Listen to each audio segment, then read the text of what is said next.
Let's get right into one of Jesus's most direct parables, from Matthew chapter 18.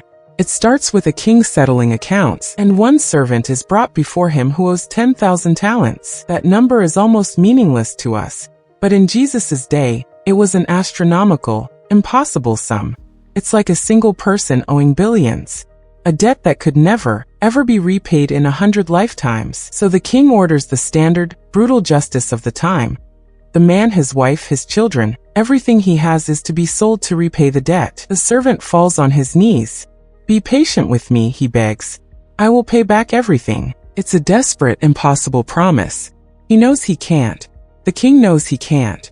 There is no path out. But then the story pivots. The text says the master was moved with compassion. He doesn't just offer a payment plan. He doesn't just reduce the debt.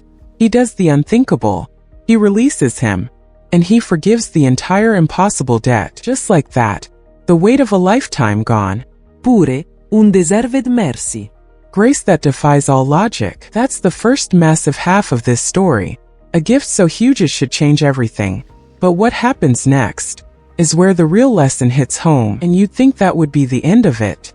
A life transformed by grace.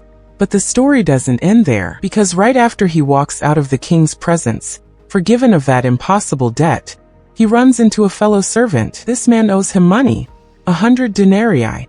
To put that in perspective, remember the 10,000 talents? That was like $1 billion debt. This is like a few $100. Amenigabel sum.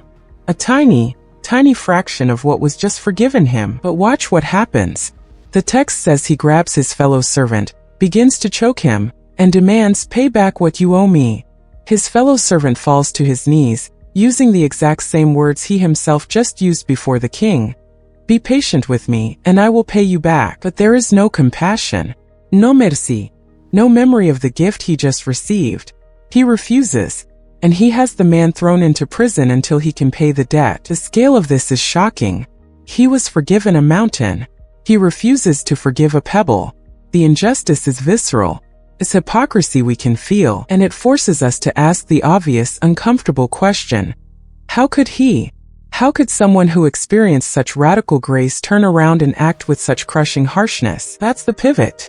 That's the moment the parable stops being just a story and starts holding up a mirror. Because the king is about to find out. Word of this injustice races back to the king, and the king, who had shown unimaginable mercy, is now filled with righteous fury.